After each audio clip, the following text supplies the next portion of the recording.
우리 옆에 있는 분들에게 이렇게 한번 인사하시고 말씀 듣겠습니다. 좀 길기는 한데 제가 앞에 보여드렸으니까 하나님을 아버지라 부를 수 있어서 참 좋습니다. 자, 옆에 있는 분들에게 이렇게 한번 인사해 보십시오. 시작.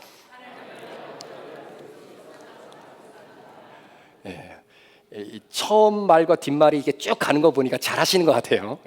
하나님을 아버지라 부를 수 있어서 참 감사합니다. 최근에 제가 영상 하나를 본 게 있었는데요. 40개월 미만의 자녀를 둔 젊은 아버지들에게 아동학습 발달에 미치는 아빠의 역할이 뭐냐라고 하는 이런 명목으로 몰래카메라를 하나 준비한 영상이었습니다. 그 실험에서 PD가 젊은 아빠들에게 질문을 던져주게 되는데, 물론 그 질문은 아이들의 학습 발달에 영향을 미치는 아버지의 역할이 무엇인가와 관련되어 있는 그런 질문이겠죠. 그런데 아빠인 내 자신에게 주어진 그 질문을 받는 순간, 그 질문이 바로 나로 하여금 오늘 이 자리에 있게 만들어주신 내 아버지를 생각하게 하는 질문으로 바뀌게 됩니다. 그러면서 쉽게 잊혀질 수 있었던 바로 그 아버지라고 하는 그 이름을 깊이 한번 생각해 보게 되는 바로 그런 계기를 마련해 주게 되는데요. 오늘 말씀을 여러분들과 함께 시작하면서 그 PD가 젊은 아빠들에게 던져줬던 그 질문을 오늘 동일하게도 여러분들에게도 한번 질문을 던져보려고 합니다. 자, 그 질문이 어떤 질문인지 여러분 앞에 있는 스크린을 통해서 그 질문을 함께 보시겠습니다.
우리가 성경을 읽다 보면 그 누구보다도 심리적인 상태 가운데 굉장히 불안한 어린 시절을 보냈던 사람 두 사람을 생각해 보라고 한다면 저는 단연코 요셉과 다윗을 생각해 볼 수 있을 겁니다. 오늘은 여러분들과 다윗에 대해서 한번 생각을 해보려고 하는데요. 성경에 기록된 다윗의 인생을 보면 상당히 많은 죄를 짓고 살았던 사람임을 우리는 부인할 수 없습니다. 이 부분과 관련돼서 성경은 다윗의 범죄를 애써 숨기고 애써 가리려고 노력하지 않습니다. 그런데 여러분, 만약에 다윗이 하나님만 조금만 덜 사랑한 사람이었다면, 조금만 양심이 없는 사람처럼 행동하고 그의 삶의 결정들을 내렸다면 아마 다윗은 그의 인생에 있어서 가장 행복하고 아름다운 시간들을 훨씬 더 많이 보냈을 겁니다. 다윗에게 있어서 가장 큰 고난 중에 하나를 꼽으라고 한다면 단연코 이스라엘의 왕이었던 사울 왕의 핍박이었습니다. 한번 생각해 보십시오. 일반적인 사람도 아닌 한 나라의 왕에게 무려 10년 동안이나 미움을 받고 살았습니다. 통상적으로 본다면 다윗은 벌써 죽어도 죽었어야만 했던 사람입니다. 여러분, 10년이 무슨 말입니까? 1년도 채 못 가서 이미 저 세상의 사람이 될 수밖에 없었던 그런 비루한 인생을 살아갈 수밖에 없는 사람이 다윗입니다. 그런데 불행인지도 다행인지도 모르겠지만 죽고 싶어도 죽지 못합니다. 사실 다윗이요, 사울을 피해 다닐 때에 4번 정도는 거의 죽음 직전까지 간 적이 있었습니다. 그때의 다윗이 조금만 인본주의적인 사람이었다고 한다면 아마 다윗의 고난은 굉장히 쉽게 끝났을 거예요. 그리고 자신에게 남아 있었던 세력들을 모아서 소위 반역을 일으켰다면 훨씬 더 이스라엘의 제2대 왕이 빨리 될 수 있었습니다. 예를 들면 이런 거예요. 다윗이 엔게디 광야에 숨어 있었을 때였습니다. 당시 엔게디 광야는 굉장히 많은 굴들이 있었기 때문에 다윗이 어디에 숨어 있는지를 찾는 것조차도 굉장히 힘들고 어려운 사울의 노력이 있었습니다. 그런데 우연인지 필연인지는 모르겠지만 그 수많은 동굴들 가운데에 마침 사울 왕이 다윗이 숨어 있었던 그 동굴 안으로 들어간 겁니다. 그리고는 본인의 신진대사 활동을 위해서 모든 무기를 차고 있었던 띠를 자신의 몸으로부터 무장 해제를 하고 편안하게 볼일을 보고 있던 거죠. 자, 이 장면을 누가 보고 있었냐면 바로 다윗과 그를 따랐던 참모들입니다. 자, 그 모습 가운데 참모들이 다윗에게 했던 이야기입니다. 다윗 왕이요, 하나님이 우리에게 긍휼을 베풀어 주셔서 저 원수 사울을 죽일 수 있는 전후의 찬스를 하나님이 우리에게 주신 겁니다. 2번 찌를 것도 없습니다. 단 한 번이면 끝납니다. 그런데 다윗이 딱 잘라 이야기합니다. 내 손으로 이렇게 사울을 죽일 수 없다. 이유는 사울을 이렇게 죽이는 것은 하나님의 뜻이 아니기 때문이다라는 겁니다. 그러니까 참모들의 입장에서는 굉장히 답답해 미치겠는 거죠. 아니, 누구는 하나님을 두려워하지 않습니까? 누구나 하나님의 존재를 믿지 않습니까? 아니, 왜 꼭 이런 상황에서 다윗은 혼자만 하나님을 믿고 하나님을 섬기는 사람인 것처럼 말하고 행동하느냐라는 말이죠. 그러니까 여기서 다윗이 조금만 양심을 버린 행동을 했다면 모든 것이 아름답게 마무리가 될 수 있었는데 사울을 살려주게 됩니다. 그래서 끝날 수 있었던 그 인생의 고통이 더 지연이 되게 되죠. 다윗은 말씀대로 살기를 원했던 사람입니다. 그로 인한 대가를 치를 준비도 되어 있었던 사람입니다. 하나님을 지극히 사랑하고 그 마음의 소원이 진실했던 사람이었습니다. 그런데 어떻습니까? 다윗이 마음에 품었던 소원과는 달리 때가 될 때마다 죄의 유혹에 넘어지고 성적인 유혹에 넘어집니다. 그리고 사람까지 살해합니다. 한 걸음 더 나아가서 거짓말을 서슴지 않고 자행하면서 하나님께서 절대로 하지 말라라고 했던 인구조사까지 단행하게 되죠. 그러니까 다윗을 가만히 들여다보면 이 사람은 정기적으로 죄를 지을 수밖에 없는 사람이었다라고 보는 게 딱 맞는 겁니다. 그런데 여전히 하나님을 사랑하는 마음이 있어요. 그러다 보니까 겉과 속이 다른 자기 자신을 바라보면서 죄를 지을 때마다 마음과 힘듦이 겹쳐지게 되는 겁니다. 만약에 다윗이 조금만 뻔뻔한 사람이었다면, 조금만 하나님을 덜 사랑했다면 인생 훨씬 더 편안하고 행복했을 텐데 하나님을 너무나 사랑하는 나머지 죄 가운데 거할 때마다 자신의 마음이 너무나 힘들고 무겁다라는 것을 느끼게 돼요. 자, 그럼 여기서 한 가지 질문이 생기는데요. 하나님을 사랑하고 하나님을 향한 마음의 소원이 있었어요? 그래서 죄를 지으면 마음이 무겁고 힘들어요? 말씀대로 살려고 노력하고 애를 쓰는데 마음에 내재되어 있었던 나의 죄의 욕구가 나도 모르게 자꾸 올라와요? 죄를 짓고자 하는 이 욕구가 절제가 되지 않아요? 그렇다면 왜 다윗에게는 자꾸 이러한 마음의 갈등들이 지속되는 이유가 뭘까요? 왜 죄를 절제하고자 하는 내 자신의 결단이 그 순간 힘을 발휘하지 못하는 것일까요? 그 원인을 오늘 본문에 표현된 다윗이 자신의 아버지 이새에 대한 그의 고백을 통해서 그 원인을 좀 한번 생각해 보기를 원합니다. 자, 성경에 보면 다윗의 그 위대함과 비교해 볼 때 실제적으로 다윗의 가정에 대한 정보가 성경에는 그렇게 많지 않습니다. 단순히 우리가 잘 알고 있는 것은 다윗의 막내 아들이 이새의 막내 아들이 다윗이었다, 이 정도잖아요. 자, 그리고 더 재미있는 것은 성경 어디에도요 다윗의 어머니에 대한 기록의 정보가 없습니다. 예를 들어서 사무엘 선지자 같은 경우는 그의 어머니 한나에 대한 이야기가 사무엘상 1장 전체의 지면을 할애하면서까지 우리에게 그의 어머니를 소개하고 있어요. 또 신약 성경에 등장하고 있는 디모데라고 하는 목회자, 바로 사도 바울의 영적인 아들이죠. 자, 그를 우리에게 소개할 때 그의 어머니 로이스와 그의 외할머니였던 유니게까지 우리에게 소개하고 있는 모습을 보게 됩니다. 그런데 유독 다윗은 어머니에 대한 기록이 없다는 거예요. 그렇다고 성경이 여자에 대한 기록을 무시하는 것은 아니지 않습니까? 그러니까 다윗이 굉장히 중요한 사람인데 비해 어머니에 대한 기록이 없다라고 하는 것이 좀 의아하고 놀랄 일이 아닙니까? 여러분, 왜 성경은 다윗의 어머니에 대한 기록을 굳이 우리들에게 소개하고 있지 않는 걸까요? 이런 상황에서 다윗과 그의 아버지 이새의 관계를 우리가 다시 한번 주도 면밀하게 들여다보면 아버지 이새는 늘 다윗과 거리를 두는 인생을 살아왔던 아빠였습니다. 먼저 아버지 이새는 다윗에게 굉장히 비천한 일, 그때 당시에 가장 비천한 일 중에 하나가 양치는 일이거든요. 아버지의 양, 형들의 양을 돌보는 허드렛 일을 감당하는 바로 그런 아들로 이새를 치부해버립니다. 심지어 사무엘 선지자가 이새의 집에 와서 사울을 이어서 왕이 될 사람을 위해 하나님의 기름 부으심을 준비했지만 아버지 이새는 다윗을 부르지 않아요. 그러니까 다윗을 향한 이새의 태도는 분명히 내 아들인 건 맞기는 맞는데 마치 내 아들이 아닌 것처럼 대우하며 처신했던 것이 아버지 이새의 모습입니다.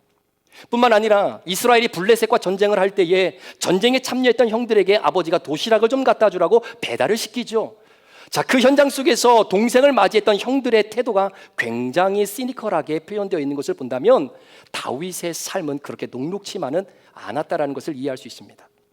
왜 그랬을까요? 왜 다윗의 여러 가지 정황들을 졸업해 봤을 때에 우리가 유추할 수 있는 두 가지 결론이 있습니다. 첫 번째 유추할 수 있는 결론은 다윗의 어머니가 다윗을 낳다가 세상을 떠나지 않았을까라고 하는 가능성. 두 번째 가능성은 다윗에게 있어서 엄마는 같지만 아버지가 다른 상황일 수도 있겠다라고 하는 가능성입니다. 자, 열왕기상 2장 16절 17절 말씀을 스크린을 통해서 한번 보십시오. 자, 그들의 자매는, 자, 여기까지 그들의 자매, 여기서 말하는 그들은 이새가 낳았던 아들들을 이야기합니다. 그러니까 그들의 자매, 바로 형제 자매죠. 수루야와 아비가엘이라. 수루야의 아들은 아비새와 요압과 아사엘 삼형제요, 아비가엘은 아마사를 낳았으니 아마사의 아버지는 이스마엘 사람 예델이었더라 라고 하는 내용입니다. 자, 그러니까 수루야와 아비가엘이라고 하는 이 두 자매는 이새라는 아버지가 낳은 7 형제들과 함께한 자매들이다라고 역대상 2장 16, 17절은 우리에게 소개하고 있는 거죠. 그러니까 수루야와 아비가 이 두 자매의 아버지가 누굽니까? 이새라는 거예요. 자, 그런데 사무엘하 17장 25절 말씀을 한번 보십시오. 나하스의 딸 아비가일, 이게 아비가일입니다. 나하스의 딸 아비가일과 동침하여 저를 낳았으며 아비가일은 요압의 어미 수루야의 동생이었더라, 이렇게 말합니다. 자, 그러니까 다윗의 두 자매 있잖아요. 아비가일과 수루야의 아버지가 지금 사무엘하 17장 25절은 이새가 아니라 나하스의 딸, 그래서 아버지가 나하스다라는 사실을 말해주고 있는 겁니다. 그럼 한쪽은 틀리고 한쪽은 맞는 겁니까? 그럼 성경이 잘못 기록된 걸까요? 학자들은 이 부분을 해석하기를 나하스라고 하는 남편은 그의 아내로부터 두 딸을 얻습니다. 바로 아비가일과 수루야를 낳게 되죠. 그런데 이 두 딸만 남기고 나하스라고 하는 이 아버지가 세상을 떠난 거예요. 아마 당시에도 혈연 중심으로 삶이 이루어졌던 시대였기 때문에 마치 룻기에 나오는 나오미를 기억하십니까? 나오미라고 하는 여인은 남편인 엘리멜렉이 죽었어요. 그리고 기론과 말론이라고 하는 두 아들도 죽었습니다. 그러니까 나오미 입장에서는 자신의 기업을 물을 수 있는 아들이 없는 거죠. 그래서 다시 베들레헴으로 돌아왔을 때 가장 가까운 친척 중에 한 사람과 컨택을 해서 우리의 기업을 물어줄 수 있겠냐라고 부탁하지만 못한다라고 하잖아요. 그래서 등장하는 사람이 보아스라고 하는 사람입니다. 그래서 보아스하고 룻이 결혼해서 그 나오미의 기업을 물고 이어가게 되는 거와 마찬가지로 당시에 나하스의 가정에는요, 가장 가까운 친족이 이새였다라는 거예요. 그래서 나하스의 기업을 물을 의무가 누구에게 있냐면 이새에게 있는 겁니다. 그러니까 결론적으로 다윗이라고 하는 아들은 아비가일과 스루야의 어머니가 기업을 이어나가야 되는데 아들이 없기 때문에 가장 가까운 친족이었던 이새로부터 기업 물을 자를 확보하기 위하여 바로 이새와 결혼을 하고 낳았던 아들이 바로 다윗이다라는 거예요. 그러니까 한국적인 의미로 표현하면 서자라고 말할 수 있는 겁니다. 자, 이런 주장의 설득력을 얻을 수 있는 이유가 오늘 우리가 읽었던 본문 10절 말씀을 한번 보십시오. 내 부모는 나를 버렸으나 내 부모는 나를 버렸으나 여호와는 나를 영접하시리이다. 내 부모가 나를 버렸다라는 거예요. 그러니까 다윗은 형들과 함께 한 집에 살면서 아버지의 사랑, 어머니의 사랑을 받은 적이 없어요. 심지어 아버지까지 다윗을 거절합니다. 저주받은 자식이라고 이야기해요. 너는 내 아들이 아니다. 너 때문에 내 인생이 꼬였고 너 때문에 우리 가정이 이 모양 이 꼴이 된 거야 라고 하면서 아버지가 다윗을 아들 취급하지 않는 겁니다. 사랑하는 여러분, 이런 다윗이 겪어야만 했던 그 거절감을, 그 어린 나이의 상처를 우리가 어떻게 이해할 수 있겠습니까? 통상적으로 이런 상황에서 자란 아이들에게 나타나는 심리적인 변화가 있습니다. 그것은 바로 어머니와 아버지의 사랑을 받지 못하고 자랐기 때문에 애정 결핍이 나타날 가능성이 굉장히 많아요. 그런데 이것보다 더 심각한 것은 인생에 있어서 아버지의 위치는 권위를 상징하는데 아버지의 권위 아래에서 보호를 받지 못하고 살았을 가능성이 대단히 높습니다. 여러분, 권위라고 하는 것은 굉장히 중요합니다. 권위가 있어야 가르침이 형성되는 거죠. 그러니까 권위가 없는 사람이 누군가를 가르치고 누군가를 인도한다는 것은 어불성설입니다. 여러분, 교육학에서도 마찬가지예요. 교육이 제대로 성립이 되려면 교육하는 사람에게 권위가 있어야 되는 겁니다. 그런데 요즘 대한민국의 교육 현황을 보면 마음이 답답하지 않으세요? 학생들을 가르쳐야 되는 선생님들이 권위를 가지고 있어야 되는데 학생들이 선생님들의 권위를 인정하지 않아요. 그러니 어떻게 양질의 교육이 진행되고 성립될 수 있겠습니까? 여러분, 잘 이해해 주시기 바랍니다. 목사는 절대로 권위적이 되어서는 안 됩니다. 목사가 권위적이 되는 순간 목사의 생명은 끝나는 거예요. 그러나 목사의 생명은 하나님이 주신 영적 권위에 있는 겁니다.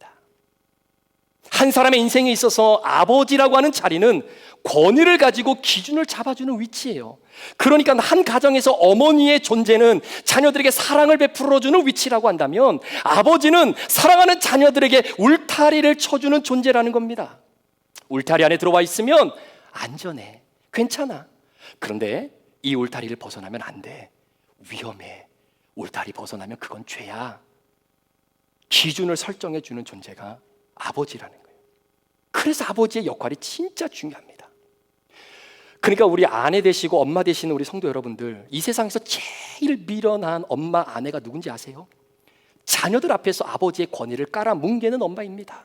예를 들면, 야, 네 아빠는 거짓말을 밥 먹듯이 하고 네 아빠는 다른 아빠들처럼 나가서 돈도 못 벌어오고 엄마가 지금까지 살면서 가장 큰 후회가 뭔지 아니? 네 아빠 만나서 너를 낳은 거야. 여러분들은 해당 대상이 없겠지만 아무리 여러분 속이 뒤집어지고 마음에 상처가 있어도 자녀들 앞에서 아빠에게 그렇게 이야기하면 안 되는 거예요. 우리 그렇게 이야기하면 엄마들이 마음이 속 시원하고 후련하십니까? 그것은 남편에게 화풀이하고 욕하는 게 아니라 자식의 인생의 울타리를 무너뜨리는 겁니다. 어떤 경우가 됐든 간에 자녀들 앞에서 아버지의 권위를 지켜주셔야 합니다. 아시겠죠? 아멘 하세요. 아멘. 이유는 아버지의 권위가 있어야 자녀들의 인생의 울타리를 견고하게 만들어줄 수 있기 때문이에요. 성경에 보면 믿는 자녀들이 목숨 걸고 지키고 추구하려고 했던 것이 뭔지 아십니까? 권위 있는 아버지의 축복 기도예요. 여러분들은 어떻게 생각하실지 모르겠지만 우리 하나님은요, 아버지의 권위를 굉장히 중요하게 생각하시기 때문에 아버지의 축복을 통해서 그 축복이 자녀들에게, 가정에게 복을 빌어주시는 겁니다. 그 아버지 굉장히 중요한 존재인 거예요. 그래서 아버지들이 건강해야 교회가 건강한 것이고 건강한 교회는 아버지들이 건강하게 일어나야 되는 것입니다. 아버지들이 일어나면 가정은 건강해지고 아버지가 하나님 앞에서 회복되면 교회는 건강해질 수밖에 없다라는 거예요. 여러분, 야곱과 에서를 한번 보세요. 철저하게 아버지에게 축복받기 위한 피 터지는 전쟁 이야기 아닙니까? 요셉도 그 형제들이 그렇게 싸웠던 이유도 아버지의 축복권을 누가 거머쥘 것인가에 대한 문제였어요. 자, 그럼 아버지의 축복권이 왜 이렇게 중요한가? 아버지가 권위를 가지고 자녀들에게 기준을 세워줄 때 그 기준대로 자녀들은 반드시 살아가게 되어 있습니다. 하나님은 그런 방식으로 각 가정의 질서를 세워나가신다는 사실이에요. 우리 사랑하는 브릿지 가족 여러분, 제 영성이 여러분들보다 뛰어납니까? 아멘이 없잖아요. 그러니까 아니에요. 제 성품과 기질과 인간성이 여러분들보다 뛰어납니까? 아멘 하지 마세요. 아닙니다.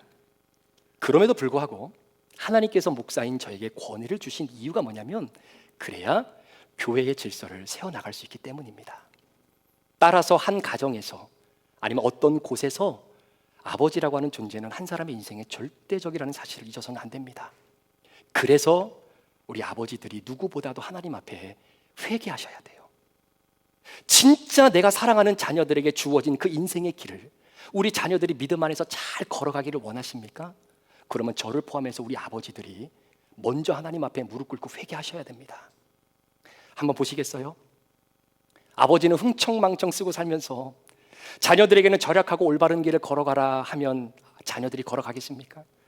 아버지는 이렇게 저렇게 편법 쓰고 사는데 자녀들에게 정직하게 살라고 하면 그렇게 살겠습니까?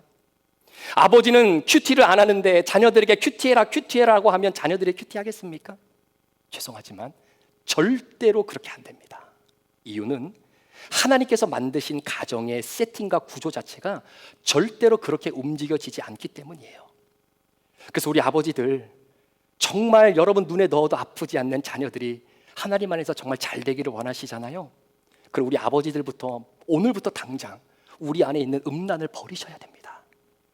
남들에게 보이지 않는 우리 속에 있는 욕심을 버리셔야 돼요. 아버지 손에 들려있는 술병을 버리셔야 돼요. 아버지들 손에 묻어있는 도박을 버리셔야 됩니다. 그리고 큐티책을 잡으셔야 돼요. 이 방법밖에는 없어요. 그렇지 않으면 자녀들의 앞길이 절대로 안 열립니다. 아버지 손에 술병이 들려있잖아요. 어쩔 수 없어요. 자녀들 손에도 술병이 들려집니다. 아버지 손에 도박이 들려있잖아요. 죄송합니다. 어쩔 수 없이 자녀들 손에도 도박이 들려져 있을 수밖에 없어요. 아버지 손에 하루 종일 셀폰이 들려있잖아요. 죄송합니다. 어쩔 수 없어요. 자녀들의 손에도 하루 종일 셀폰이 들려있을 수밖에 없는 거예요. 그런데 아버지 손에 큐티책이 들려있고 성경책이 들려있고 아버지 서재와 책상 위에 큐티와 성경책이 펼쳐져 있다? 동일한 원리입니다. 자녀들의 손에 큐티책과 성경책이 들려있습니다. 그러니까 저를 포함해서 우리 아버지들이요, 우리가 하나님 앞에 회개해야 됩니다.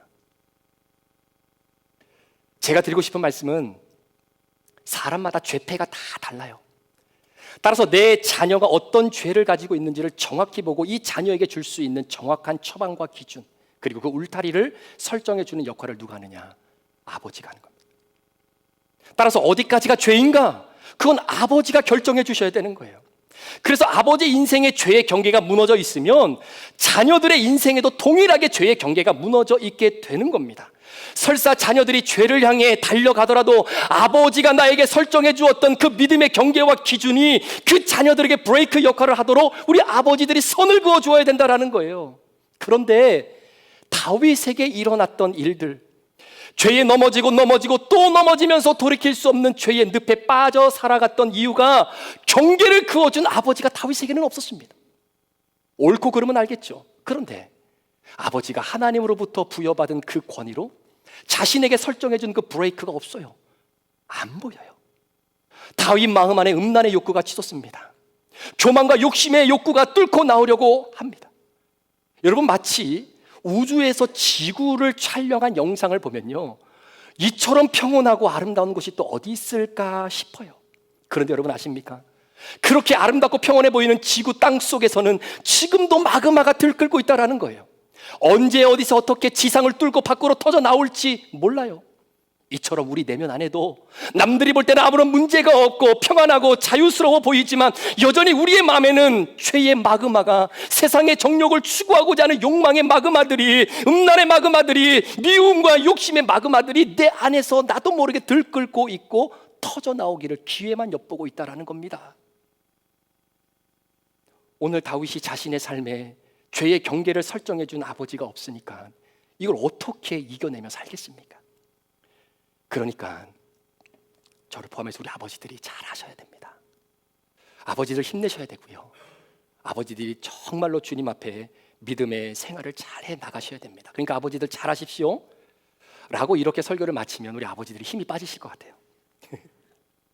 자, 오늘 말씀의 핵심은 이 부분이 아닙니다. 자, 다윗은 그런 아버지가 계시지 않았음에도 불구하고 항상 죄 가운데 뒹굴며 살지만은 않았어요. 오늘 이 자리에 계신 분들 가운데 나는 좋은 아버지를 만나지 못했기 때문에 내 자녀들에게 내가 좋은 아버지가 되지 못해줄 수도 있겠다라는 생각을 혹 가지고 계신 분들도 계실지 모르겠습니다. 그런데 우리에게 소망이 되는 것은 좋은 아버지를 못 만났던 다윗, 그래서 그의 아들들에게도 좋은 아버지가 되어주지 못한 것 같은 죄책감을 가지고 사로잡혔던 다윗이 내 인생의 경계에 믿음의 선을 그어주시고 인생의 아버지 이새와는 비교될 수 없는 한 사람을 오늘 우리에게 소개하고 있다는 거예요. 다윗이 매번 죄 가운데 넘어졌지만 그럼에도 불구하고 끝내 거룩을 이루는 삶을 살아왔던 이유가 무엇일까요? 이스라엘의 수많은 왕들 가운데 가장 위대한 왕으로 자리매김할 수 있었던 이유가 뭘까요? 오늘날 이스라엘 국기 가운데서도 여전히 다윗의 별로 자리매김할 수 있었던 이유가 무엇이겠습니까? 오늘 다윗이 그 이유를 우리에게 말해주고 있는 겁니다. 그것은 바로 인간 아버지라고 하는 권위자가 없는 것은 그의 인생의 심각한 결핍이에요. 그러나 그 심각한 결핍이 절대적인 결핍은 될 수 없다라는 사실입니다. 이게 무슨 의미냐면 권위자가 대체가 가능하다라는 거예요. 이게 하나님이 허락하신 은혜인 겁니다. 인간 아버지가 무너졌어도 인생에서 좋은 권위자를 다시 만나게 되면 아버지의 부재를 채울 수 있다는 거예요. 그런데 다윗이 기가 막히게도 그의 인생 가운데에 자기의 인생 권위자를 대신 만났습니다. 그 대상이 누구냐면 바로 하나님 아버지라는 거예요. 하나님 아버지. 다윗이 오늘 우리에게 도전하고 있는 겁니다.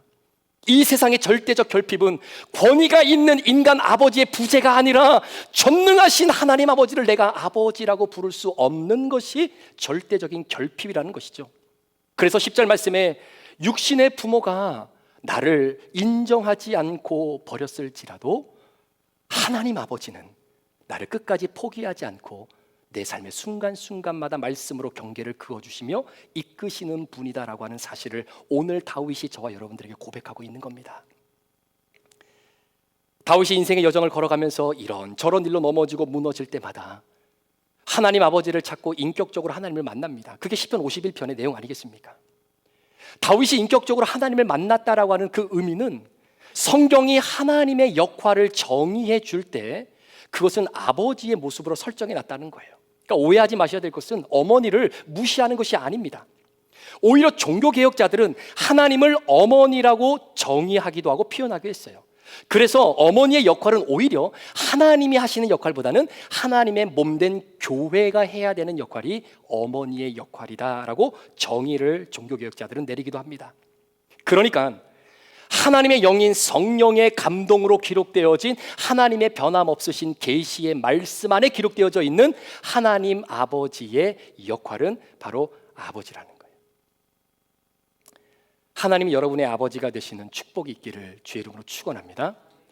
하나님이 여러분의 아버지가 되시는 거예요. 설사 세상의 아버지로부터 내 인생의 경계가 설정된 부분이 없다 손 치더라도 저와 여러분들에게는 하나님 아버지가 계시지 않습니까? 그 아버지의 말씀으로부터 내 인생에 설정된 경계에 우리가 하루하루 순종하며 믿음으로 나아가는 여러분들 되시기를 축복합니다. 그래서 이번 한 주간 하나님을 아버지라 부르는 여러분들에게 아버지가 자녀들에게 허락하신 놀라운 축복과 은혜가 여러분 삶 가운데 깊이 경험되어지고 느껴지는 그런 은혜가 있기를 축원합니다. 여러분, 하나님 아버지는 한치 앞도 보이지 않는 여러분의 칠흑 같은 인생 가운데 빛 자체예요. 하나님 아버지는 나를 구원해 주시는 유일한 구원자이십니다. 그 하나님 아버지는 내 생명의 근원이시고 능력자이세요.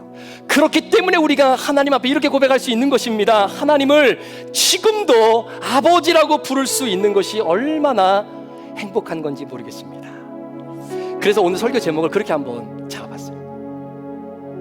지금도 내가 하나님을 아버지라고 부를 수 있는 것이 얼마나 감사한 일입니까?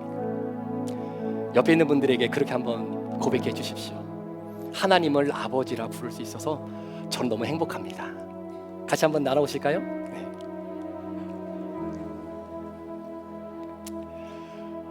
우리 사랑하는 성도님들 가운데 이미 아버지를 여인분들도 계시고, 또 아버지의 빈자리를 채워나가야 하는 삶의 무게감을 가지고 자녀들을 양육하는 우리 사랑하는 성도님들도 있습니다. 우리 사랑하는 아버지들이요, 힘내십시오. 여러분들이 자녀들에게 설정해 주신 믿음의 경계가 앞으로 여러분의 자녀들의 인생 가운데에 하나님의 축복을 끌어내는 믿음의 터전이 될 것입니다. 지금은 살아내느라 힘들고 어렵고 바빠서 자녀들의 믿음의 생활을 제대로 챙겨주지 못한 그런 아쉬움이 있을지라도 매일매일 큐티를 통해 하나님께서 허락하신 은혜를 여러분의 자녀들의 울타리로 세워주셔서 우리 믿음의 자녀들이 아버지의 영적인 권위로 허락되어 주신 바로 그 경계를 잘 지켜나가며 인생을 살아갈 수 있는 길을 열어주는 우리 아버지들이 되었으면 참 좋겠습니다. 제가 말씀을 준비하면서 이 찬양을 좀 한번 고백하고 싶었습니다.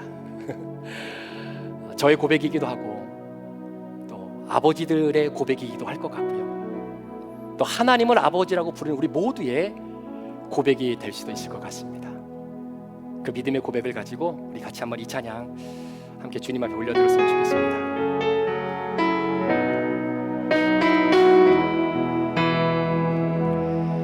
하나님 제게 참 두려운 게 많습니다. 잘 모르는 것도 너무 많습니다. 부끄러운 일은 헤아릴 수도 없고, 지치고 힘든 때에도 그때도 의연한 척해야 할 때도 있습니다. 그래도 하나님 아버지, 하나님을 아버지라 부를 수 있어서 난 참 좋습니다. 오 나의 하나님 아버지, 하나님을 아버지라 부를 수 있어서 난 참 다행입니다. 오 나의 하나님 아버지, 하나님을 아버지라 부를 수 있어서 난 참 좋습니다. 오 나의 하나님 아버지, 하나님을 아버지라 부를 수 있어.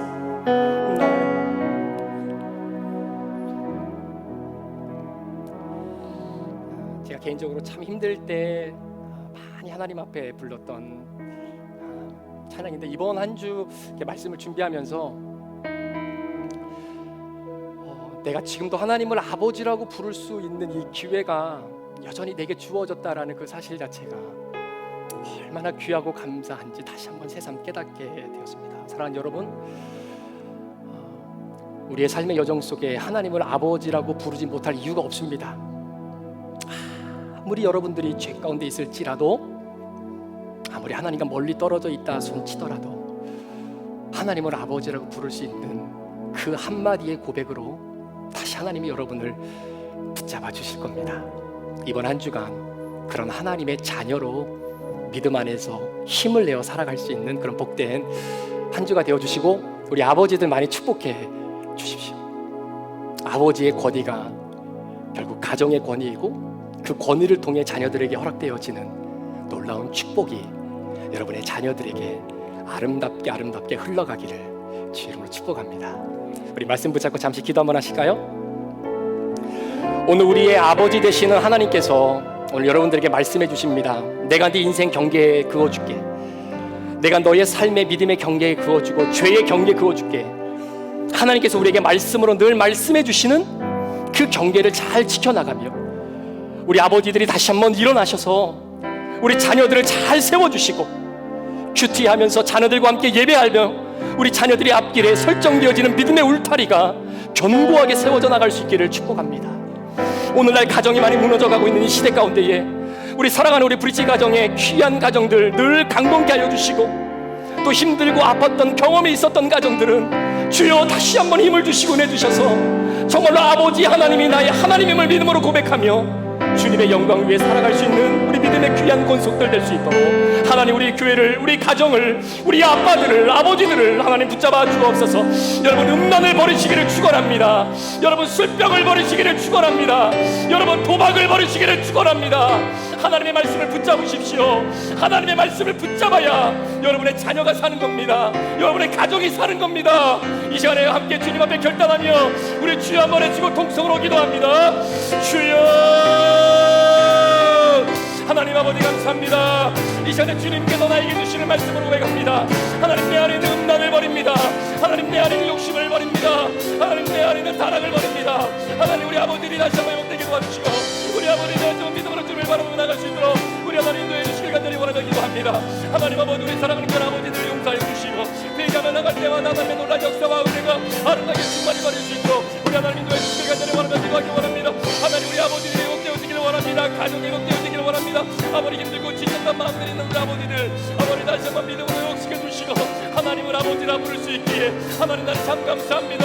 나는 참 행복합니다. 우리 가정의 아버지들이 회복되게 도와주옵소서. 우리 아버지들이 회개하며 주님 앞으로 돌아오는 놀라운 역사가 우리 가운데 있기를 간절히 원하며 기도합니다. 하나님, 우리를 붙잡아 주시고 인도하여 주옵소서. 아무것도 두려워하지 말아라.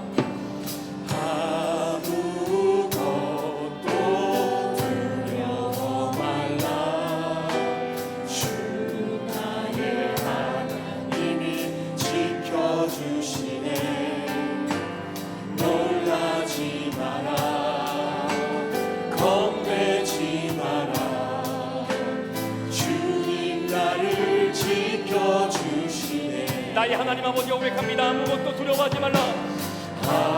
아무것도 두려워 말라. 주 나의 하나님이 지켜주시네. 놀라지 마라. 겁내지 마라. 주님 나를 지켜주시네. 내 맘이 힘에 겨워 지칠지라도 주님 나를 지켜주시네. 세상의 험한 풍파 몰아칠 때도 주님 나를 지켜주시네.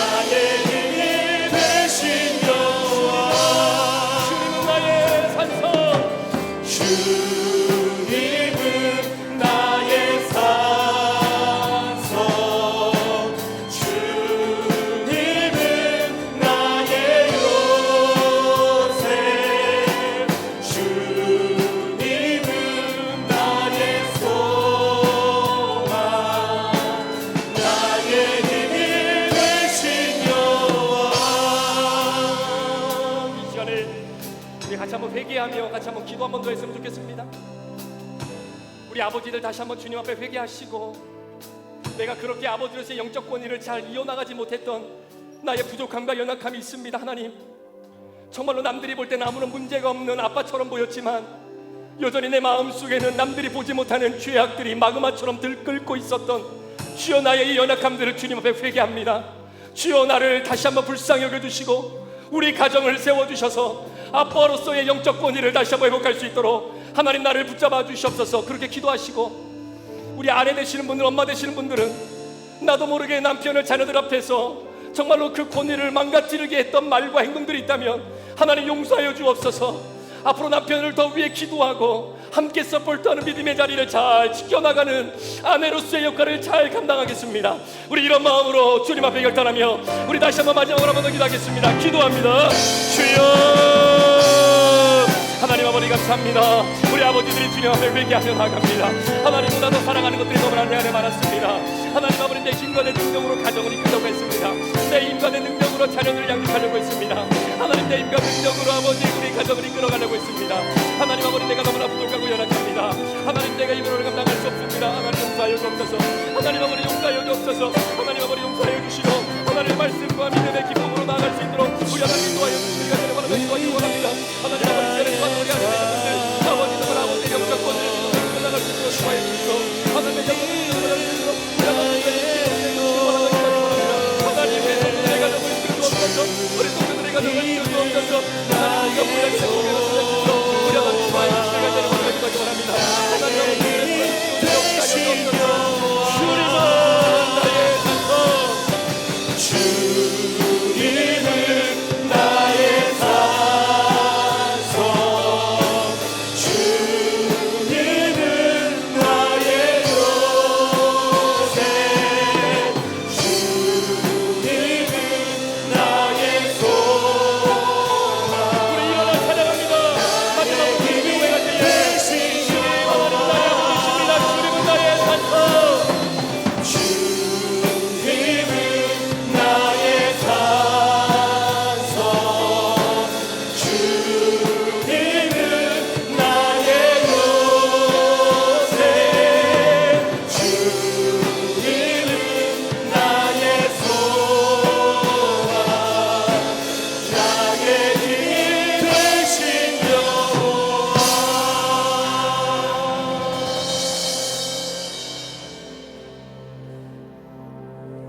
지금은 우리 구주 예수 그리스도의 귀하신 은혜와 우리 아버지 하나님의 무한하신 사랑하심과 성령님의 감화감동 충만 교통 위로하시고 오늘도 우리 안에 내주하시는 그 놀라운 역사가 오늘도 하나님을 아버지라 부를 수 있어서 참 감사합니다. 믿음의 고백을 가지고 사랑하는 하나님 아버지로부터 우리 가정과 자녀들과 우리의 삶을 인도해 주실 것을 믿는 마음으로 이번 한 주간을 출발하는 우리 사랑하는 귀한 성도들 머리머리 위에, 이들의 가정과 직장과 사업터 위에, 특별히 우리 아버지들 위에, 또한 하나님께서 허락하신 귀한 믿음의 가정과 또한 태중의 생명 위에 지금부터 영원토록 함께 계시기를 간절히 축원하옵나이다. 아멘.